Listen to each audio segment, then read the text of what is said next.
अभी कर लूं चर्चा, अभी दे दिए हैं, अभी चर्चा करने के लिए हैं।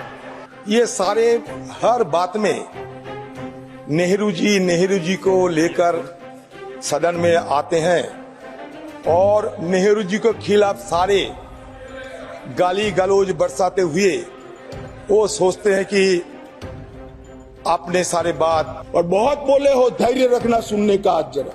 चलिए, नेहरू देश के लिए हानिकर है। अरे यार अधीर रंजन, मैं एक बात कहता था कि एक नेता लिखा हुआ पढ़ते ही रहे पढ़ते, तुम भी वो स्क्रिप्ट पढ़ने लगे यार, ऐसा मत करो यार। ज्यादा अहंकारी मत बनो। ये अहंकार आप लोगों को फिर धूल चटने में मजबूर करेगी। दो बड़ी गलतियां जो पंडित जवाहरलाल नेहरू के प्रधानमंत्री काल में हुई, उनके लिए गए निर्णयों से हुई, इसके कारण सालों तक कश्मीर ने सहन करना पड़ा। आप तो जज रहे सर, ऊपर वाले से तो डरिए, फारूक साहब से इतना मत डरिए। मेरा काम डराना नहीं, आप लोगों का काम है डराना। मैंने जो कुछ पढ़ा वो जवाहरलाल नेहरू जी ने लिखा है और नेहरू जी ने उसको थोड़ा कम कर किया है कि ये मेरी मिस्टेक थी। मिस्टेक नहीं थी, ब्लंडर था। डे हो जिसमें कश्मीर और नेहरू जी और क्या उनका गलती क्या सच सब खुले आम चर्चा किया जाए। मैं चुनौती देता हूं, मैं चुनौती देता हूं जी, हम तैयार हैं। आप तैयार करो। आप अधीर रंजन जी दरखास्त हम तैयार हैं। मैं दरखास्त अभी कर लूं चर्चा, अभी दे दिए हैं, अभी चर्चा करने के लिए तैयार हूं मैं। दे दिए हैं दरखास्त, मेरा दरखास्त दे दिए हैं। अभी ये कहे जा रहे थे हमारे अभी दिया नहीं है। नहीं, दरखास्त आपको दिया मैंने, मतलब और भरबली दिए। हमारे गृह मंत्री अमित शाह जी राजी हो चुके हैं दिन भर। चलिए, नेहरू देश के लिए हानिकर है और आप देश के लिए कल्याणकारी हो। एक दिन भर। अब मैंने ऐसा कभी नहीं कहा नेहरू हानिकारक है। नेहरू हानिकारक है, ऐसा शब्द आप प्रयोग कर सकते हैं, हम नहीं कर सकते। आप नहीं, मैंने कभी ऐसा नहीं कहा कि नेहरू हानिकारक है, इस विषय पर चर्चा होनी चाहिए। मैंने यही कहा है कि कश्मीर समस्या का मूल कौन था और कैसे था, इसमें उस वक्त के सभी लोगों का रोल क्या था, इस पर चर्चा होनी चाहिए। और ये कह रहे नेहरू, हमारी बेंचेस से कोई नहीं कहता कि नेहरू हानिकारक थे, मगर अब यही कह रहे नेहरू हानिकारक थे, तो हम क्या कर सकते हैं। आप कह रहे हैं Nehru, Pandit Jawaharlal Nehru has been treated by you as a whipping boy to heap up all allegation upon his shoulder. This is the I mean, ironical to note, ये पंडित नेहरू की चलते आज देश कहां से कहां आप पहुंचे।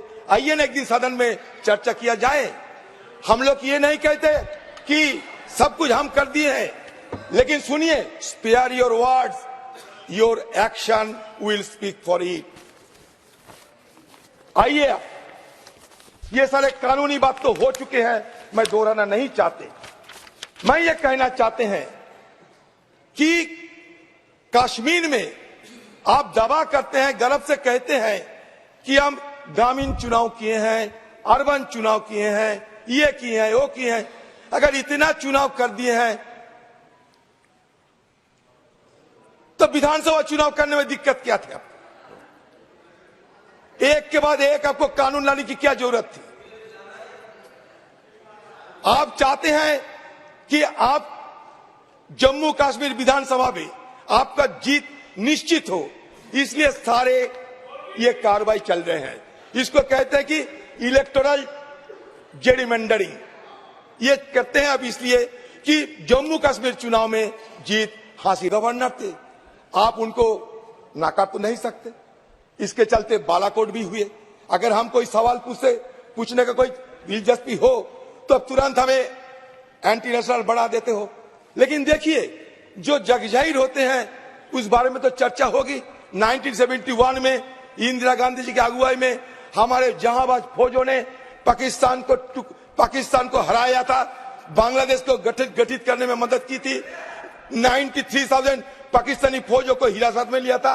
उसके बाद शिमला एग्रीमेंट हुई, सब जग जाहिर है।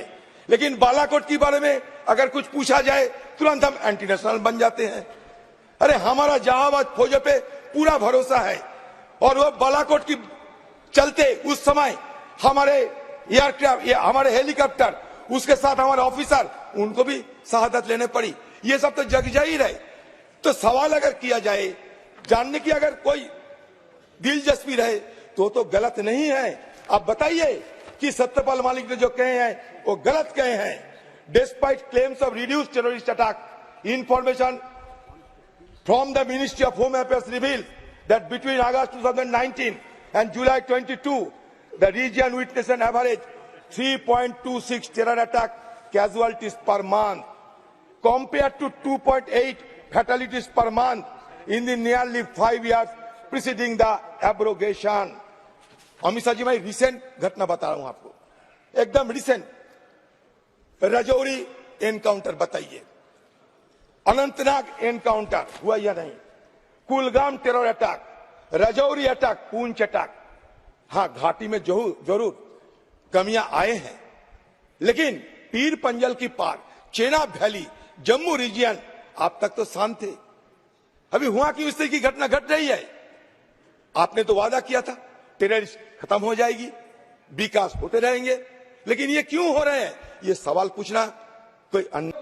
मैं ऐतिहासिक सत्य के साथ इस सदन के अंदर स्टेटमेंट करने में झिझक नहीं रहा हूं कि बैकवर्ड क्लास का सबसे बड़ा विरोध और बैकवर्ड क्लास को रोकने का काम कोई एक पार्टी ने किया है तो कांग्रेस पार्टी ने किया है। मान्यवर, आज मैं पूछना चाहता हूं सदन के, पवित्र सदन के अंदर खड़े रहकर, पिछड़ा वर्ग आयोग को 70 साल से संवैधानिक मान्यता नहीं दी जाती थी।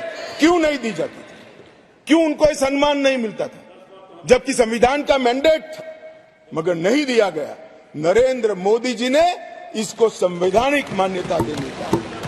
मैं आज पूछना चाहता हूं इस सदन के अंदर जो आम सभाओं में बैकवर्ड क्लास कर घूमते हैं, मैं फिर से कहता हूं, उनको मालूम नहीं है इनकी पार्टी ने क्या किया है। किसने काका साहेब कालेकर कमीशन का रिपोर्ट रोक कर रखा, वो जवाब होना चाहिए। देश की जनता को मालूम पड़ना चाहिए। मंडल कमीशन के रिपोर्ट तक जब तक वो सत्ता के बाहर नहीं गए तब तक लागू नहीं हुआ, और बाद में लागू हुआ भी तो विपक्ष के नेता ए नाते स्वर्गीय राजीव गांधी ने इसका विरोध किया। मान्यवर, विरोध किया। और आज वो बैकवर्ड क्लास की बात कर रहे हैं। मान्यवर, वो लोग बैकवर्ड क्लास की बात कर रहे हैं।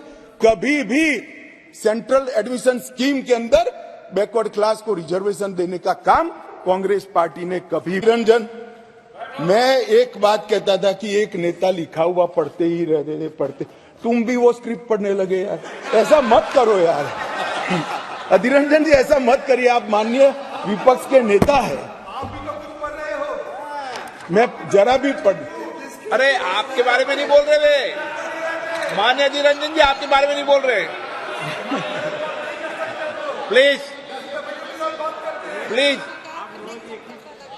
मान्यवर, मैं इनको बताना चाहता हूं, आजकल करते करते मेरे 32 साल किसी न किसी सदन में हो गए। मैंने आज तक कभी लिखा हुआ भाषण पढ़ा नहीं। मैं मन की गहराइयों से बोलता हूं। मेरे हाथ में जो कागज होता है आंकड़ों और तथ्यों को रिपेयर करने की, डराना नहीं, आप लोगों का काम है डराना, हम डराते हैं। मान्यवर कहा है उसका जवाब मैं आपके 1994 से 2004